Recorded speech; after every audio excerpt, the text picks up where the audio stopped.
Ok, dice Chuni Montaner que la última vez que vieron a LeBron James lo vieron en Biscayne Boulevard con una margarita en la mano diciendo ¿me quedo o no me quedo? ¿Me quedo o no me quedo? Dice Chuni que se queda. Vamos a hablar con Broderick Serpa para ver si se queda o no se queda. Este hombre que sin lugar a dudas es el puntal principal de este equipo y muchos creen que es básicamente un aglutinador de esta ciudad. Por otra parte, vamos a estar viendo qué es lo que está pasando en Venezuela. Acaba de terminar una marcha hace solamente unos minutos. Vamos a hacer contacto con Venezuela para que nos cuenten qué es lo que ha pasado.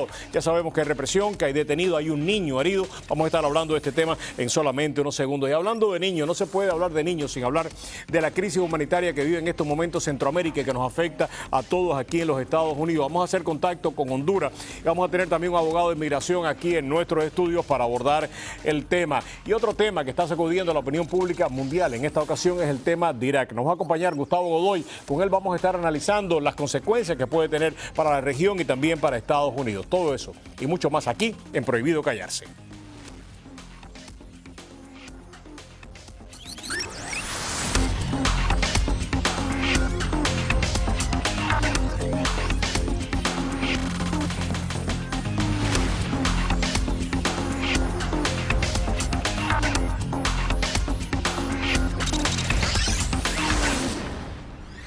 Ok, vamos a olvidarnos ahora del balompié, vamos a olvidarnos de Irak, vamos a olvidarnos de todo, porque sin lugar a dudas esta noticia aquí en esta comunidad tiene una importancia tremenda. Como le decía anteriormente, o sea, LeBron James está deshojando a Margarita, está diciendo, me quedo, no me quedo, me quedo, no me quedo. ¿Qué es lo que tiene que hacer para quedarse, mi querido amigo Broderick Serpa? Porque ya lo anunciaron al Heat que pretende por lo menos declararse agente libre, ¿no? Claro, y no es de asustarse, ni es de salir a quemar las naves. Entonces, ni ¿qué le pasó a Chuni masivos. entonces? ¿Por qué Chuni estaba así? Bueno, ella era la que estaba incentivando el suicidio masivo, precisamente. No es nada de eso. Simplemente es el aviso de que se van a revisar las opciones. Okay. Y esto lo había adelantado Pat Riley. Incluso ya hizo un statement después del anuncio que hiciera el representante de LeBron James de que le van a presentar la solicitud de ser agente libre al equipo del Miami Heat. ¿Okay? Esto no va a pasar sino hasta el día 30, que es cuando se acaba realmente el contrato de LeBron James. Eso es pasado mañana casi ya. Sí, pero son 6 días y ahí empiezan las cosas a funcionar. ¿Qué es lo que se pretende hacer con este aviso extemporáneo? Con esta semana. Exacto. ¿Qué se puede hacer en esta semana? Lo primero que va a pasar es que todo el mundo va a preparar sus paquetes de ofertas a LeBron James. Incluyendo otros equipos. Incluyendo el Miami Heat y otros equipos. Okay. Todavía el Miami Heat tiene la ventaja de que todavía no lo puede recibir hasta después del día 30. Correcto, pero el Miami Heat sí. El Miami Heat sí le puede hacer su oferta ya ahora. Claro, para hacer una reestructuración del contrato. Entonces, y los otros equipos pueden empezar a hablar con él después del día 30. Después del día 30, pero todo el mundo empieza a preparar los paquetes. Por supuesto. Esa es una de las cosas. Como hay paquetes que preparar, entonces lo que puede pasar es que él andaba buscando saber cuáles son los movimientos que se pretenden hacer en la NBA o lo que anda buscando cada uno de los equipos en su lista de esas de deseos para poder saber qué es exactamente lo que él pretende o lo pretende hacer. Y cuidado con Pat Riley y esa viveza latina que tiene Pat Riley, que no es latino, en que podría haber pedido precisamente a LeBron James, oye, habla con los equipos y que los equipos te muestren qué es lo que piensa hacer cada uno. ¿Quién va a poner sobre la mesa por Carmelo Anthony? ¿Quién lo va a hacer por Hugo Dent? ¿Quién lo va a hacer por cada uno de los agentes libres? Okay. ¿Por qué? Porque ¿qué es lo que va a decir LeBron James? Soy el mejor del mundo. Dime qué piensas hacer tú para mejorar tu equipo, el equipo que va a jugar conmigo y para mí. Okay. Entonces, todos los equipos van a presentar, como quien dice, sus paquetes. Okay. Esto es lo que no solamente es dinero. ¿Es dinero más toda una reorganización o toda una propuesta de cómo alcanzar otro campeonato? De la forma como se juega en la NBA con el dinero. ¿No? Claro, de la forma como se juega en la NBA con el dinero y con las formas como hay techos salariales, no se puede jugar mucho con el dinero. Nadie va a ofrecerle mucho más dinero a LeBron James. Todo el mundo podría ofrecer a menos que sea el ruso a menos que sea el ruso que compró el equipo, ¿no? Bueno, pero tendría que estar dispuesto a pagar unos impuestos locos, claro. ¿No? O sea, el tipo va a pagar $2.000 millones por un equipo de baloncesto bastante deficiente, por cierto. Pero bueno, el caso aquí es que más o menos todo el mundo va a ofrecer aproximadamente lo mismo. La diferencia va a ser el ambiente en donde va a jugar LeBron James. Eso tiene que ver con la ciudad, por una parte, y tiene que ver también mucho con el equipo que le van a poner al lado. Si me preguntan a mí, yo creo que nadie puede ponerle un equipo al lado a LeBron James similar al equipo que tiene en Miami, salvo el equipo de los Rockets de Houston. Que tiene la disponibilidad económica y financiera de poder presentarle a Harden en un mismo equipo y a Howard. Y Howard, sin lugar a dudas, es un tremendo centro. Pero serían unos complementos idóneos, porque sería un sustituto Howard, después para... que se fue de Orlando, no ha pasado nada con Howard. Sí, pero es un tipo que está joven, en Claro, el tope todavía, de su todavía carrera. se le puede hacer un equipo alrededor de él. Y Harden tiene 24 años, es un tipo muy joven. Entonces es como tener a Dwayne Wade y tener a Chris Bosh, pero jovencitos. Claro. Ese es más o menos el concepto. En una ciudad como Houston, que es una ciudad que se podría amoldar a lo que quiere LeBron James, que es paz, tranquilidad, un poquito de rumba de vez en cuando, que es lo que ha venido demostrando él. Está esperando un hijo ahora también. Está esperando su tercer hijo. Son una serie de cosas que está desarrollando. Entonces, eso por una parte. Por la otra parte viene Riley, que responde. Y dentro de todo lo que dice, bueno, él tiene su derecho a hacer esto, todo el mundo tiene su derecho a ser agente libre, nosotros hemos venido desarrollando un concepto, pero hay una partecita que dice, nosotros vamos a movernos y sentarnos con LeBron y sus representantes para hablar sobre el futuro juntos. Okay. ¿Qué quiere decir eso? Habla de nuestro futuro o el futuro juntos. La traducción es un poco complicada. Pero sin lugar a dudas, yo creo que también, rectifícame si estoy equivocado, yo lo que creo que también LeBron está diciendo, ustedes tienen que mejorar este equipo. Claro. ¿Y qué es lo que ustedes van a traerme a mí? ¿A quién ustedes van a dejar ir? ¿A quién ustedes van a traer para mejorar? Porque este equipo que perdió ante San Antonio no fue por casualidad, fue porque nos faltaban jugadores. Yo no sé si nos faltaba jugadores como falta de número de jugadores o es que de verdad había jugadores que ya no estaban con la suficiente entereza física y mental como para hay que poder hacer asumir. cambio. Hay que hacer cambio. Hay que hacer cambio, es lo que le está diciendo. Más allá que... Y lo demuestra Spoelstra en la final cuando no pone a Mario Chalmers en los partidos definitivos y no juega con pilotos, sino que pone a pilotear a sus dos grandes hombres, que a mí siempre me ha parecido un error de fundamento. Pero si no tienes a más nadie, tienes que morir con uno de los dos. Exacto. Entonces no confías en Chalmers, no confías en Cole, no tienes un hombre grande, pues bueno, sí hay que hacer movimientos. Ahora, de que la banca del Miami Heat es una de las mejores bancas que tiene el baloncesto, eso no hay duda. Ahora, hay que buscar al hombre grande. La de San Antonio también es una de las mejores. Sí. Y lo demostró me pregunto yo ahora, ¿hay el dinero o hay la disponibilidad de ciertos jugadores para bajarse como para poder abrir ese abanico de opciones? Esa es la pregunta que todo el mundo hay que sacar a alguien.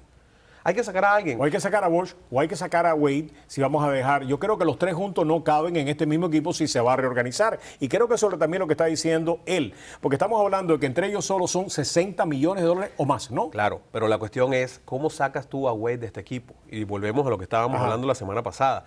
¿Cómo hacemos para sacar a Wade de este equipo con toda la ilusión, con todo el corazón, con todo lo que ha hecho Wade por esta franquicia? Si tú tuvieras que decidir entre Anthony, Carmelo Anthony y Wade, ¿qué tú harías? Es que Carmelo Anthony a mí no... ¿No te gusta? No, porque me puede dañar el resto de las manzanas. Él es la manzana mala y a lo mejor por eso es que no jugó Michael Beasley. ¿Dónde está el center? No los hay. Y tienes que buscarlo. Pero es que Carmelo Anthony no es ni point guard ni center. Entonces tú dirías, bueno, el de menor rendimiento es Dwayne Wade, pero Dwayne Wade él o sustituyéndolo a él no soluciona ni el problema del point guard ni soluciona el problema del que son los dos grandes juegos que tiene. Son los dos grandes juegos que tiene. Entonces tienes que buscarte un point guard, por ahí anda Rondo. Que ojalá que fuera él. Pero ese puede ser el gran gancho. Si es él, yo creo que entonces ya no estamos hablando de los tres grandes, estamos hablando de los cuatro grandes. Pat Riley nos ha enseñado a nosotros durante estos últimos años que lo que menos esperes es lo que puede pasar. Con Rondo ya no necesitaríamos un center de una manera tan dramática. Pudiéramos básicamente jugar con equipo pequeño. Claro, por la velocidad que él le agrega a cualquier equipo donde él esté, ¿no? Por supuesto. Y no solo es la velocidad física de él, sino que aprovecharía mucho la velocidad que aún le queda a Wade, porque ahí sí hay, y mucha velocidad, y la que tiene LeBron contra cualquier puesto 3 de la NBA. Y entonces eso haría que este equipo fuera un misil. Claro. Pero además con una muy certera posibilidad de pase, que es una de las cosas que sucede con este equipo del Miami Heat. Cuando tú sales de quiebre rápido, el balón nunca va a Chalmers para que el Chalmers se lo dé a los otros jugadores, sino que va directo de quien coge el rebote al que va a matar. Y eso hace que sea un poco complicado y a veces nos roban el balón en el camino, porque los pases son muy largos. Claro, brother, muchas gracias. ¿Se queda o no se queda? Yo creo que sí se queda. Ojalá se quede. Yo también creo que se quede. Ojalá se quede. No hay quien aguanta a Chuni. Oh, Dios mío. Aguanta a Chuni? No hay quien aguante esa cara. No hay quien aguanta a Chuni si se va a LeBron. Tenemos que regresar con el tema de Venezuela. Queremos regresar con el tema de Venezuela y vamos a regresar. Hubo una marcha, hay heridos, hay un niño herido. Vamos a estar hablando de todos estos temas en solamente unos segundos aquí en Prohibido Callarse. Gracias, Roderick. Te recuerden todos los días a las 12 y a las 6. Todos los días. Gracias.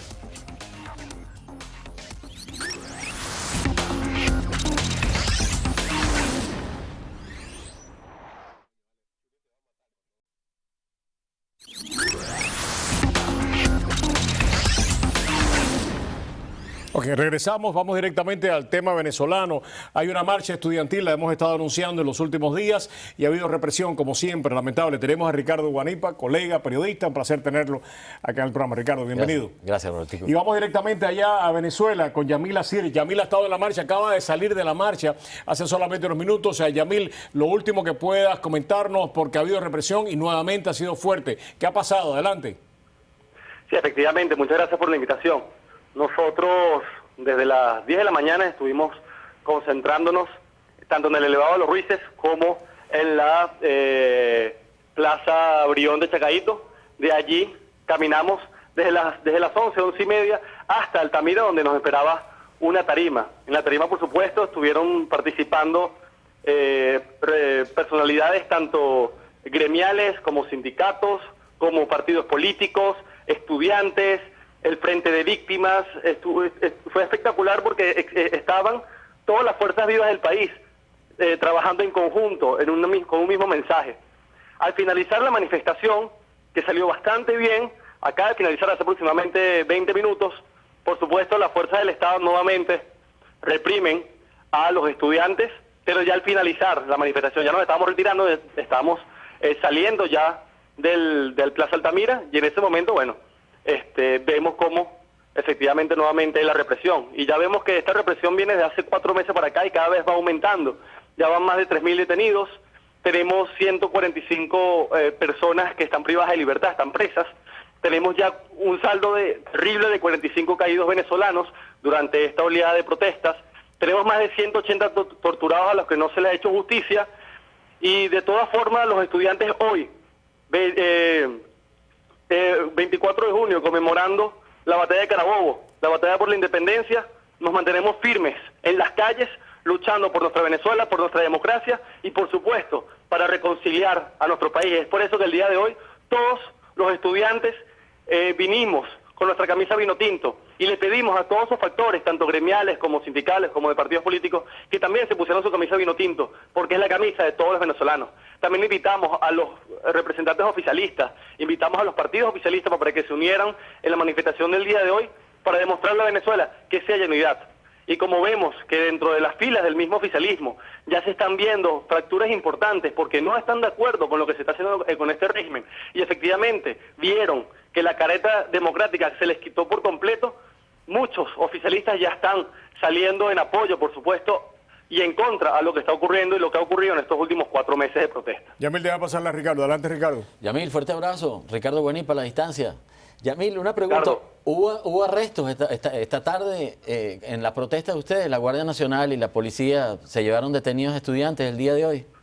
Como ha pasado todo tan rápido, yo me acabo de retirar del lugar y hasta el momento que yo me retiré no había ningún arresto por los momentos. Estamos todos atentos. Ya tengo al equipo de asistencia de la universidad atentos a cualquier estudiante que llegue a estar detenido, y bueno, ya todo un mecanismo que se hace en esos momentos para asignarles abogados y ir directo a donde se encuentran para darles asistencia. Pero todavía no. Yamil, heridos, fueron heridos por hay heridos, ya se están reportando 5 heridos, entre ellos un niño. Entre ellos un niño, se reportan algunos detenidos, pero todavía no se sabe si los van a mantener precisamente presos o no. Pero hay detenidos hasta este momento, hay detenidos también. Es lo que estamos empezando a recibir. Una de las cosas, Ricardo, que uno empieza a ver es que los estudiantes, después quiero abordar este tema también con Yamil, es que los estudiantes están saliendo a la calle después de un impasse de varias semanas, varios meses, ¿no? Desde febrero no había una marcha como esta.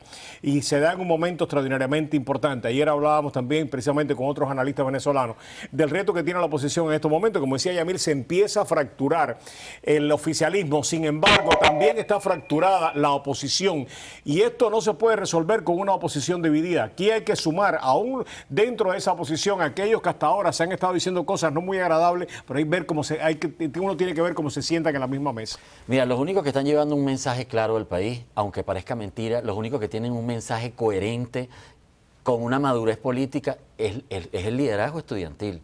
Los miembros de la Mesa de la Unidad están divorciados con la realidad que ocurre en Venezuela. No se puede excluir tampoco a Leopoldo, no se puede excluir a María Corina, no se puede excluir a ellos no son parte de la Mesa de la Unidad. La Mesa de la Unidad es Pero hay que excluirlo, hay que dejarlo afuera o hay que tratar de ver cómo uno puede incorporarlo también. Bueno, lo que pasa es que fíjate que ellos jugaban a que se iba a parar la protesta. Y mira cómo están los estudiantes. Yo te lo dije a ti hace 2 meses, esto no lo para nadie. Yamil, ¿hay que incluir a la mesa de la unidad o hay que ya dejarlo, darse por vencido y decir, estas personas no van a participar de este proceso, nosotros tenemos que seguir solos sin ellos? ¿Qué se hace? A ver, nosotros respetamos cualquier tipo de posición política y de otros factores. Muchos de ellos abogaron por el diálogo, vieron que el diálogo efectivamente no dio resultados por distintas razones que nosotros estábamos ya diciendo de hace varios meses para acá, que no habían las condiciones, no estaban las condiciones dadas para que se generara un diálogo, y la más importante de las condiciones es que haya voluntad de parte y parte para verdaderamente solucionar el conflicto. El diálogo falló, el diálogo no tuvo resultados efectivos y ellos lo saben. Ahora, ninguno de los estudiantes está dejando a nadie de lado. Nosotros queremos que todo el mundo se suba en este barco, porque necesitamos efectivamente todos los venezolanos para lograrlo. El llamado al día de hoy a la mesa de la unidad y a todos los factores políticos es que se unan, que trabajen en conjunto, que no se cierren puertas. Hay conversaciones, Yamil, ayer me decía un analista venezolano que hay conversaciones andando para tratar de convencer a la mesa de la unidad de que se sume a este esfuerzo y que se acaben estas estériles discusiones públicas que no ayudan sino al madurismo, al chavismo o al castrismo, como uno quiera llamarle. Sí, efectivamente. Yo no participo en ningún partido político, ni el movimiento estudiantil es completamente autónomo de ellos, pero sí le hemos hecho un llamado muy contundente a todos los factores políticos para que se unan. Porque no solamente los factores políticos, también los factores gremiales que están trabajando con nosotros, los sindicatos que están trabajando con nosotros. En ese momento las fuerzas vivas del país se están uniendo. Y por supuesto, cualquier factor político que no entienda que la misma opinión de hace 4 meses no puede ser la misma de hoy en día, esos factores políticos van a tener que darse cuenta de que Venezuela está montado en un barco hacia la democracia y que tiene que montarse, ojo, nosotros siempre lucharemos en pro de una salida democrática al conflicto, o una ruta democrática, que nunca hemos llamado a una ruta no democrática o violenta. Y en ese sentido yo estoy seguro y tengo la fuerza y la esperanza de que esos factores políticos, en el momento que empiecen a ver una ruta clara hacia dónde nos vamos a dirigir, ellos van a montarse en el barco con nosotros y la unidad va a poder concretarse nuevamente. No es una unidad sencilla, pero los estudiantes estamos trabajando muy duro para que se concrete. Yamil, una pregunta. Hoy murió el último expresidente de la República en vida, que es Ramón J. Velázquez. En Venezuela el gobierno ha hecho mención, ha hecho algún reconocimiento al presidente Velázquez. Yo no he visto ningún tipo de reconocimiento, ninguno. Y eso es lo que puedo decir. Ojo, nuestro sentido pésame, por supuesto, fue un vicepresidente de la República y hay que hacerle los honores que tendrán que hacerse. O sea, a Chávez ¿cuántos meses de honor no le hicieron? ¿No? En ese sentido, esperamos, por supuesto, algún pronunciamiento del gobierno, pero si estamos esperando pronunciamiento del gobierno en el tema económico, si estamos esperando pronunciamiento del gobierno en el tema de la represión, de los derechos humanos, de las violaciones que hemos tenido estos 4 meses y no las han dado, estamos esperando un pronunciamiento, se lo exigimos hace 4 meses, de los grupos paramilitares armados que nos han estado atacando últimamente y no se han pronunciado. Yo no espero ningún tipo de pronunciamiento en pro de la familia del expresidente. Yamil, una pregunta. ¿Sigue el general Rodríguez Torres hostigando al movimiento estudiantil por una parte y la otra? Los acusan ustedes de ser financiados por los Estados Unidos. ¿A ti te financia el gobierno de los Estados Unidos? No, para nada. En tal caso me financia los potazos que hacemos a veces. Si alguna mamá nos da algo, son insumos, como Malox, comida, telas, pero nos las llevan directamente a la universidad y no en forma de plata, nos las llevan directamente en forma de insumos que son necesarios para mantener la lucha. Claro. Pero nuestras únicas armas son la inteligencia y el corazón. Yamil, y precisamente yo creo que con eso pueden obtener cualquier cosa en la vida, ¿no? Pero hacía tiempo que no salían a la calle, salieron hoy, van a continuar saliendo, vamos a ver un impasse como el que vimos desde la última marcha que se celebró en febrero a esta. O sea, de alguna manera van nuevamente a acelerar el proceso ahora que se ven estas grietas dentro del madurismo. Sí, los estudiantes hemos estado saliendo. El problema es que, aunque ya había un cerco comunicacional, de hace 4 meses para acá ha habido una gran diferencia. Ahorita el cerco comunicacional es mucho mayor. Es muy difícil comunicar qué se está haciendo, cuándo se está haciendo. Los estudiantes estamos protestando prácticamente diariamente. Claro, ya no con la misma intensidad de antes, ni la cantidad de gente que protestaba antes. Pero efectivamente, una de las razones principales es porque el gobierno ha callado La gran mayoría de las voces que nos apoyaban anteriormente las han sacado del aire, muchas de ellas, y se nos ha hecho muy difícil comunicar. Nosotros estamos diversificando la protesta, estamos tratando de llegar de una manera más eficiente a las comunidades para que entiendan el mensaje, para que por lo menos escuchen por lo que estamos protestando y tumbarle completamente el discurso, ese CD rayado que tiene el gobierno desde hace muchos meses. Lo único que les puedo decir es que estén pendientes porque el 5 de julio, un día memorable para Venezuela, se va a hacer una actividad importante y bueno, que estén pendientes. No les puedo dar los detalles por seguridad. Claro, adelante. Yamil, otra pregunta de ¿qué hay detenidos con lo que ocurrió el domingo en El Cigarral? Fue una manifestación que sorprendió muchísimo porque fue en la tarde, pero que hubo mucha represión en La Bollera, específicamente en el Cigarral. ¿Siguen las personas detenidas? ¿Y por qué Poliatillo actuó de esa manera? Estamos hablando directamente con el alcalde Smolansky. Correcto. El alcalde Smolansky ha sido una persona que nos ha apoyado mucho y nos parece muy raro lo que pasó el día domingo, ¿okay? Pero sabemos que bueno, que están bien atendidos estas personas y estamos exigiendo respuestas, no solamente del gobierno nacional, sino también del gobierno municipal para que nos explique qué es lo que está pasando. Claro. Pero bueno, estamos atentos. Yamil, muchas gracias. Y por supuesto que vamos a estar atentos, no solamente al 5 de julio, sino vamos a estar atentos mañana, pasado mañana, todos los días después del 5 de julio. Vamos a seguir atentos a lo que está sucediendo. Y como decía Guanipa al principio del programa, sobre ustedes ha caído una tremenda responsabilidad sobre los estudiantes venezolanos. Y tengo que decir que se han echado a los hombros esa responsabilidad con un coraje, una inteligencia y un patriotismo tremendo. Desde acá nuestra solidaridad y nuestro abrazo. Muchas gracias. Muchas gracias. En contrario, a ti. Guanipa, ¿qué va a pasar? Bueno, mira, yo como él lo dice, va a seguir la protesta. Es que ya llegamos a un nivel. Dentro del madurismo, ¿qué va a pasar con la crisis? Va a colapsar, mira, va a colapsar. Pero ¿esto tiene repercusiones ahora para el Congreso de ellos? ¿La crisis con Giovanni? Pero por supuesto, fíjate que ya hubo el pasado fin de semana mejor dicho, el pasado viernes hubo una convención en la isla de Margarita que presidió Diosdado Cabello para nombrar a Nicolás Maduro presidente del partido PSV y no fue nadie, no fueron delegados, fue algo escuálido realmente esa convención y esto te dice que está haciendo agua el partido de gobierno.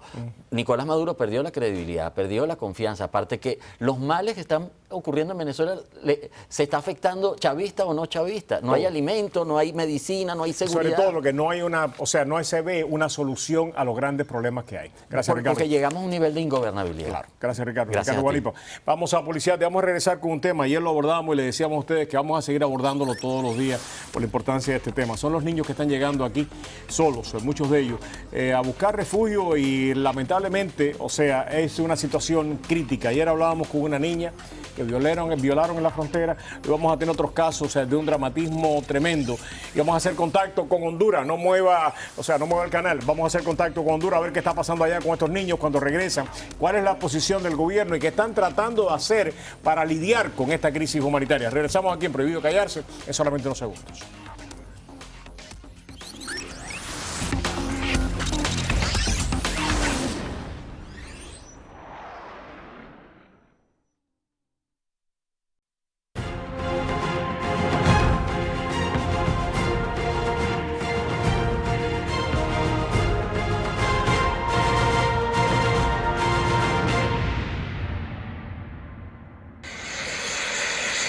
Las deportaciones ya han comenzado. Los gobiernos de Honduras y Estados Unidos han establecido un protocolo para la repatriación de los menores. Hemos logrado que de alguna manera estos menores puedan ser repatriados 3 veces a la semana, con la debida seguridad, con la debida protección que deben tener, el respeto de sus derechos humanos también. Varias organizaciones humanitarias culpan a los gobiernos del área de fomentar indirectamente este éxodo masivo de menores a Estados Unidos. Entonces, los niños están optando por irse a sufrir explotación sexual, explotación laboral, porque lo que viven en Honduras es peor, se encuentran con la muerte, son ejecutados, son torturados. Entonces, esa es la verdadera causa en este momento por la que los niños y niñas están saliendo. La violencia y la inseguridad, unido a la falta de oportunidades, es, según los analistas, la causa principal de esta crisis humanitaria. La situación económica está mal, ¿verdad? Y aparte de que las maras, las pandillas arrastran a los niños, entonces por eso es el motivo de que que nosotros los padres nos sentimos con miedo, ¿verdad? Y queremos de que nuestros hijos tengan un mejor futuro allá en los Estados Unidos. Los gobiernos de la región deberían, según explica este activista, ser los protagonistas en la solución del conflicto. Entonces, en este momento, lo que el gobierno ha hecho es solo una campaña publicitaria de poner en los medios el problema, pero no vemos ninguna acción concreta que quiera hacer más allá de culpabilizar a los padres y madres, que no tienen la culpa de que el gobierno esté fracasando en materia de seguridad. La repatriación de los menores pudiera ser hoy la salida de la crisis. La erradicación de los factores que le han dado origen será en un futuro la única solución. Okay, regresamos con este tema tan importante. Tenemos con nosotros aquí, la ha estado en el pasado, para nosotros es un honor darle la bienvenida a la doctora Elena Tauler. Doctora, qué bueno verla. Muchas gracias por tenerme, es un placer igual. Bueno, pero también tenemos en Honduras, y este es un tema bien importante en toda Centroamérica, al doctor Carlos Urbizo. El doctor Carlos Urbizo fue presidente de su partido, además candidato a la vicepresidencia por su partido, el Partido Nacional. Doctor, gracias por acompañarnos, un verdadero placer tenerlo acá. Comenzamos con usted.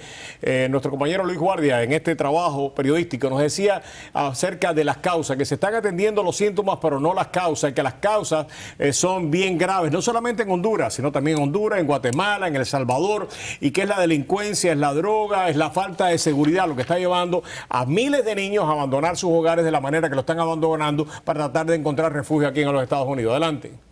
Eso es exactamente correcto. Muchas gracias por invitarme, primero que nada, ¿verdad? Y por el ascenso que me hizo, doctor.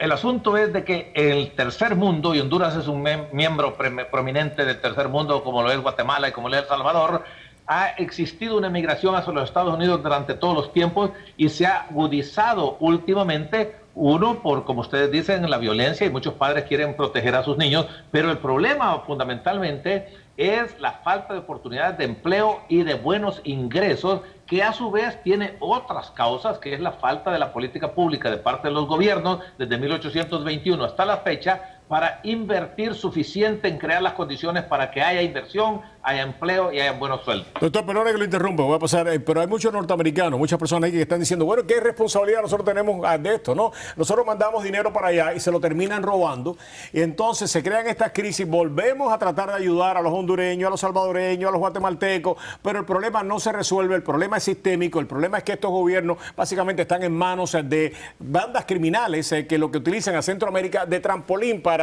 llevar drogas. ¿Qué se puede contestar a eso?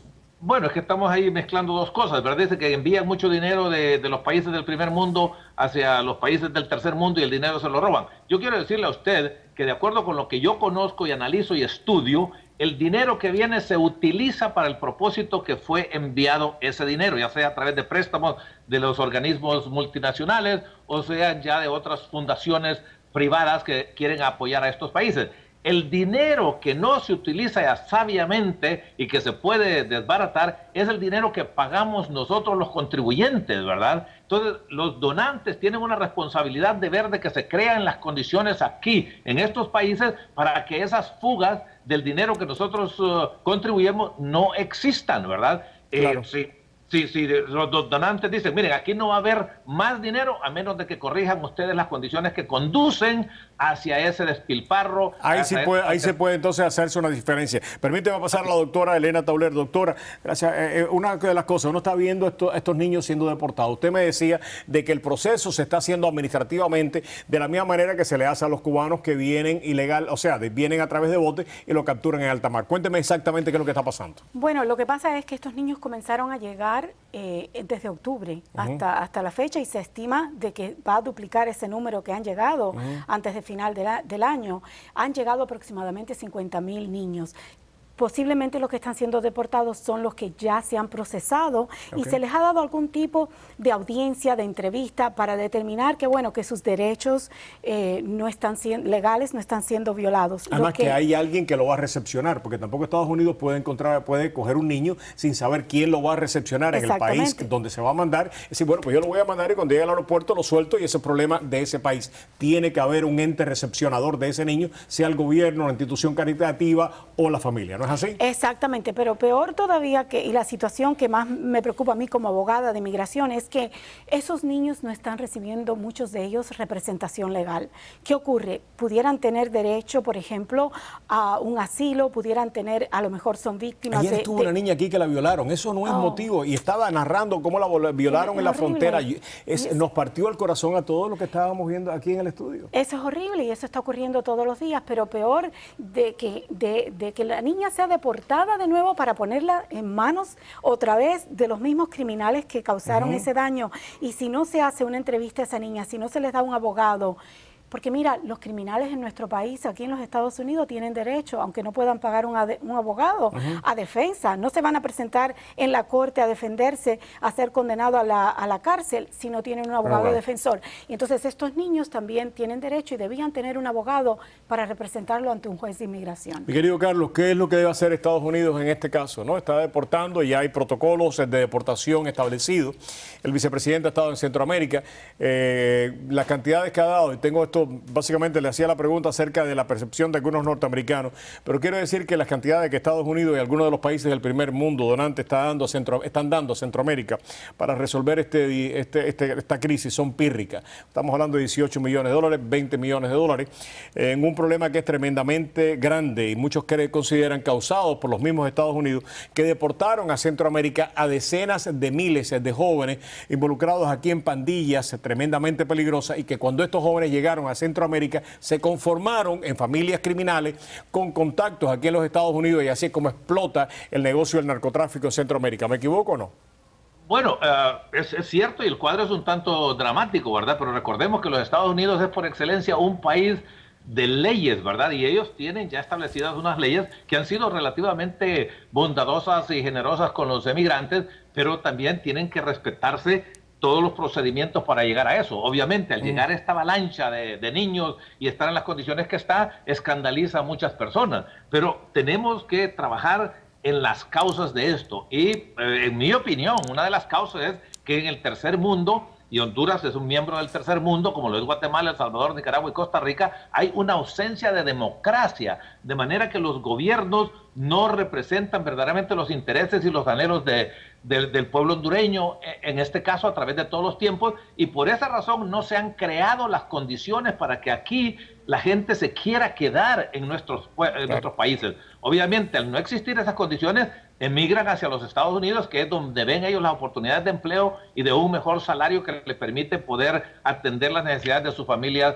en estos países. Las políticas públicas, tanto de los Estados Unidos como las de Honduras, tienen que estar armonizadas para que podamos lograr nosotros ese fin de que los hondureños se queden en Honduras porque hay suficientes oportunidades de trabajo, porque hay seguridad de su integridad personal y porque hay una seguridad social. Y eso hay que crearse, y esas condiciones no se han creado nunca, así que el problema va a continuar. Yo particularmente creo que a menos que los países donantes, a menos que los países del tercer mundo pongan un poco de orden en estos países, en el sentido de que debe haber más igualdad de oportunidad, y que dejemos de creer en esta democracia que no existe, sino que lo que existe es un sistema político con votación. La gente va a votar así como va a Cuba, como va a Corea del Norte, y no por eso decimos que son democráticos esos países. Y tampoco existe un capitalismo de libre mercado. Lo que existe es un mercantilismo o neomercantilismo, ¿verdad? Y todo es corporatismo y una serie de grupos,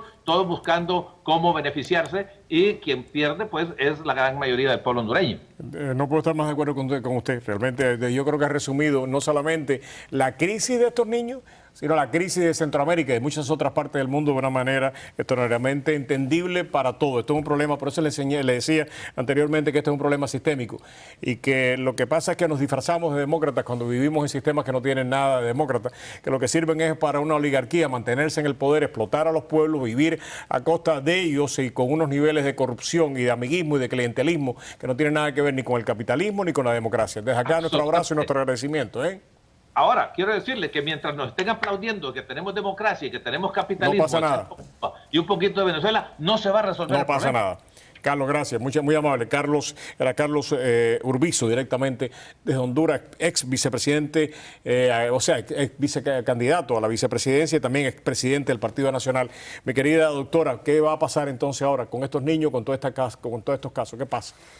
Bueno, mira, estos niños son como víctimas de guerra, porque como estaba diciendo usted hace un ratico, ayer tuvieron una niña aquí dando violada. testimonio violada. Esos niños están huyendo a la violencia y correctamente hasta que no se arregle esa situación. ¿Qué podemos hacer nosotros? ¿Qué puede hacer un televidente? ¿Qué puedo hacer yo para ayudar a estos niños? ¿Qué podemos hacer? Bueno, yo creo que la verdad que lo que tenemos que hacer es asegurarnos de que estos niños van a ser protegidos cuando lleguen al país. Y lo vamos a enviar a Honduras, a El Salvador, que hay familias, muchos de ellos se están cruzando para reunirse con familiares que tienen aquí. Hubo un artículo en el Miami Herald el domingo, donde una madre, y a mí me partió el corazón porque el niño, cuando la madre le dijo, mira, pídele a Dios que podamos reunirnos, dice que se puso a llorar, dice que eso te parte el corazón. Hay que ver esa situación también. Se están tratando de reunir con los padres que están aquí y entonces debemos, bueno, darle la oportunidad de que se reúnan con sus padres. Bueno, doctora, muchísimas gracias. Muchísimas gracias por estar aquí en el programa. Doctora Elena Tauler, en este tema tan dramático y que vamos a seguir cubriendo. Tiene diferentes facetas. Una de las facetas que vamos a cubrir en los próximos días es básicamente el impacto que van a tener estos niños en nuestro sistema, escolar aquí en el condado de Miami. Se estima, estaba hablando con Raquelita Regalado de la Junta Escolar, que alrededor de 1000 niños cuando empiece el curso escolar van a entrar. El impacto va a ser tremendo, porque muchos de estos niños vienen traumatizados con serios traumas emocionales. Muchos de ellos no manejan muy bien el español, ya no estoy hablando del inglés, porque vienen de regiones geográficas tremendamente accidentadas. Estoy hablando de Guatemala, donde muchos de ellos lo que hablan son dialectos, ni siquiera se habla el español. Y el reto para nuestro sistema educacional va a ser tremendo. Muchas gracias una vez más. Gracias. Vamos a publicidad y regresamos con la doctora Mary Reyes. Doctora, ¿cómo está usted? Gracias por acompañarnos. Adelante, por favor. Gracias, Roberto. Mi nombre es Mary Reyes y soy abogada de bancarrota. Y yo sé que las deudas, como tarjetas de crédito, cuentas médicas y diferentes tiendas, muchas veces son demasiado para uno. Si usted se siente así, es hora de pensar de una bancarrota. Por eso yo hago la primera consulta gratis en mi oficina para que usted pueda informarse y saber de las diferentes leyes que le aplican. También la ley de bancarrota es diferente. Si usted está haciendo una modificación fuera de la ley de bancarrota, no es lo mismo hacer una modificación adentro de la ley de bancarrota. Si usted ha tratado y te la niegan, por si acaso el banco no está escuchando. En la ley de bancarrota hay más vigilación de los bancos. ¿Por qué? Porque ellos tienen que hablar con el abogado. Y yo me siento con ellos y me rectifico que han escuchado cada palabra que hemos dicho, que cada papel que hemos entregado. Y entonces los jueces de la ley de bancarrota pueden vigilar los bancos. Y esa es la idea a través de hacer una modificación adentro de la ley de bancarrota. Yo sé que hay muchas diferentes informaciones en la calle, pero recuérdense, con esa primera consulta gratis no tienes nada que perder. Lo vamos a sentar y vamos a hablar del caso de usted. Si las deudas lo tienen a usted preocupado, si no puedes dormir, si te tienen al borde de locura, es hora de pensar en una bancarrota. Yo los quiero ayudar. Mi nombre es Mary Reyes y mi número de teléfono es el 305-476-1900. Yo ayudo todo la sur de la Florida y los quiero ayudar a usted. Llámanos hoy al 305-476-1900. Gracias.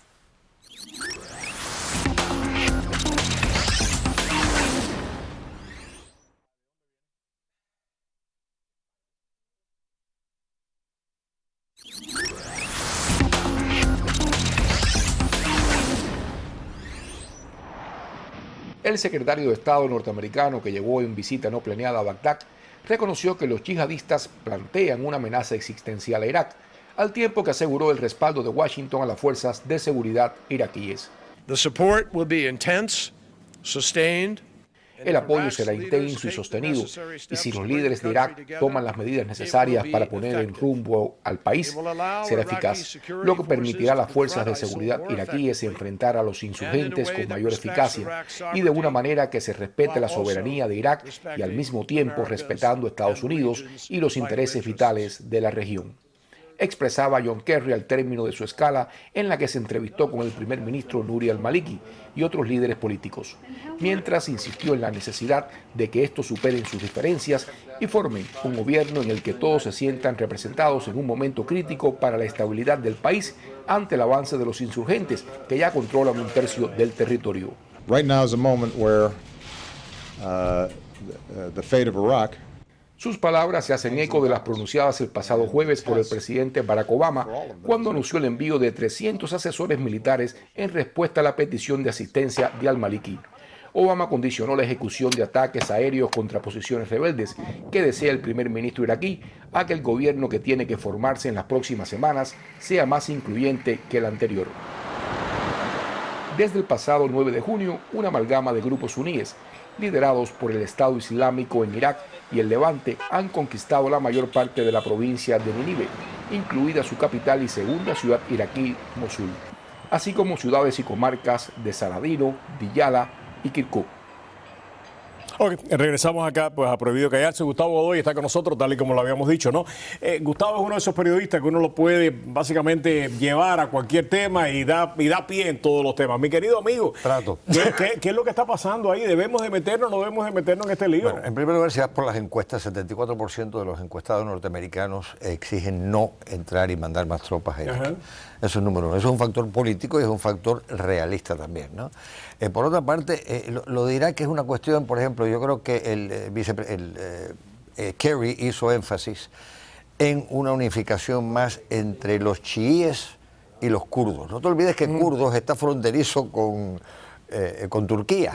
Y Turquía, por experiencia propia, que estuve hace un par de semanas allá, hay 262.000 refugiados en la frontera del lado de Turquía. Niños y niñas huérfanos. Sirios. Correcto. Entonces hay una situación seria. Yo creo que es más de la tercera parte del país que tienen ya los chiíes bajo su control, y precisamente en las últimas 24 horas ha habido información de que la principal centro de petróleo, de refinería de petróleo, está bajo control de los chiíes. De los rebeldes. O sea, ¿qué hace Estados Unidos? Petraeus dijo hace solamente unas horas, y si alguien uno tiene que respetar en este tema, no es a Cheney, el pobre, que hasta Fox le está diciendo, mi querido amigo, cállese usted no tiene vela en este entierro, además nos hace quedar muy mal a los republicanos cuando usted se pone a hablar. O sea, ya todo el mundo ha mandado a callar a Cheney, por lo tanto no vamos a hablar de las declaraciones de este señor que no merecen mucho, o sea, mucho crédito ni mucho respeto tampoco. Pero Petraeus sí merece todo el respeto del mundo. Y Petraeus acaba de decir, no nos podemos convertir en la fuerza aérea de los sunnis, porque esto va a ser percibido en todo el Medio Oriente de una manera bastante lamentable. ¿Qué se hace Número entonces? uno, número dos, no te olvides. Perdón, de los chiíes, no de los sunnis. Pues eso es lo que te iba a mencionar. Yo creo que es una situación extremadamente embarazosa para los Estados Unidos, porque los Estados Unidos siempre ha dado el frente. Ajá. Lo dio en Afganistán, después del 9/11, lo dio en Irak, y todo indicaba que parecía que iba a haber una consolidación, ¿no? No nos olvidemos cuando el presidente Bush dijo misión cumplida y todo parecía bien. Yo creo que las declaraciones del general Petraeus, que es un hombre que estuvo en el terreno, que conoce el terreno, hace eco al rechazo que hay por una mayor parte de la población de que los Estados Unidos no sigan mandando tropas a esta zona. Lo que a mí me llama la atención, Roberto, es la postura de Irán en estos momentos, cuando Estados Unidos, al principio de este desenlace de los sunnis, pues estaba acercándose a Irán a ver cómo Irán compartía esto. Irán le ha dicho ahora, no se metan en este rollo, no entren en este rollo. Políticamente aquí en los Estados Unidos, ¿quién beneficia? Estoy hablando desde el punto de vista político. O sea, los republicanos pueden tomar ventaja de esto. Obama ya está bastante golpeado por su política exterior. Muchos están diciendo, mira, esto se hubiera actuado en Siria a tiempo, no estuviera pasando esto. La inacción siempre de la hay un pasado. Pero la inacción o sea, algunos dicen, uno pecó por exceso, este está pecando por defecto. Mira, yo creo que aquí cualquier político de cualquier bando puede perder ante una situación como esta. Primero, yo creo que la derecha sí que ha estado empujando para una cuestión. Mira lo que pasó con lo que ha pasado en otros lugares, ¿no? Hay una nueva visión, me parece a mí, de la población norteamericana de no seguir siendo los policías del mundo. No te olvides que la guerra... Si no es Estados Unidos, ¿quién es, Gustavo? Básicamente, algunos dicen que precisamente la púrpura no solamente le da unos beneficios, sino también le da obligaciones. Le da más obligaciones, pero no te olvides que en el encuentro, la presencia que tuvimos en Irak dejó 4.500 soldados norteamericanos muertos, más de 11.000 lisiados, y una crisis muy grande que causó, ¿no? Maliki se mantuvo, lo mantuvieron el gobierno anterior, y este gobierno mantuvo a Maliki cuando Maliki no siguió las reglas del juego. Tal vez esto se hubiera podido evitar. Estaba escuchando a un analista que decir no hace mucho, Gustavo, es que uno de los grandes problemas que tiene Estados Unidos es la percepción de que nosotros, Estados Unidos, puede influir mucho más de lo que realmente puede influir en muchas partes del mundo. La influencia norteamericana por muchísimos factores ha disminuido, yo creo, de una manera muy puntual. Y cuando nosotros decimos, nosotros le hubiéramos podido decir a Maliki lo que tiene que hacer. Cuando nosotros le decimos, nosotros le podemos decir a los afganistanos lo que tienen que hacer. A mi juicio, ahí es donde nosotros cometemos un error tremendo de pensar de que uno le puede imponer a un pueblo porque es más chiquito, porque no tiene los recursos, porque depende de ayuda exterior. Uno le puede imponer lo que uno le da la gana. Y a mí me parece que eso es lo que nos está llevando a nosotros. Claro, a una interpretación de qué es lo que puede hacer Estados Unidos total y completamente errónea. Mira, Roberto, hace un par de semanas se conmemoró el 70 aniversario de Normandía. Yo vi toda esa cobertura y te lo juro que me emocionó porque vi que había un legado distinto, un respeto, una disciplina distinta, ¿no? Después de 70 años, Estados Unidos estuvo en la Segunda Guerra Mundial. Saliendo de la Segunda Guerra Mundial estaba en la Guerra del Pacífico. Saliendo del Pacífico estaba en la Guerra de Corea y después en la Guerra de Vietnam. En aquel momento Estados Unidos, en el buen sentido de la palabra, era el imperio económico, militar y de manufactura. Hoy en día tienes una China que es la que provee de mercancía a los Estados Unidos y a muchos países. Tienes Vietnam, países contrarios filosófica y políticamente. Tienes una Unión Europea. No nos olvidemos que los incidentes en Crimea, que son bastante recientes, fue Alemania, fue la canciller Merkel que se oponía a las sanciones contra Rusia y contra Putin. ¿Por qué? Porque es el factor petróleo que es el que está jugando un papel extraordinariamente importante. Hay una nueva sociedad, hay una nueva división de poderes. Y ahí es cuando creo que el presidente dijo sabiamente hace unas cuantas semanas, Estados Unidos tiene que ser muy selectivo. A la hora. Tiene que ser muy selectivo antes de este problema que estamos viviendo. Tiene que ser muy selectivo a dónde manda tropas. Nosotros no podemos seguir mandando tropas a todos los puntos del globo. Me parece excelente, Gustavo. Muchísimas gracias. Gracias por la invitación. Es un honor tenerte aquí en el programa. Vamos a publicidad. Regresamos en solamente unos segundos aquí en Prohibido Callarse.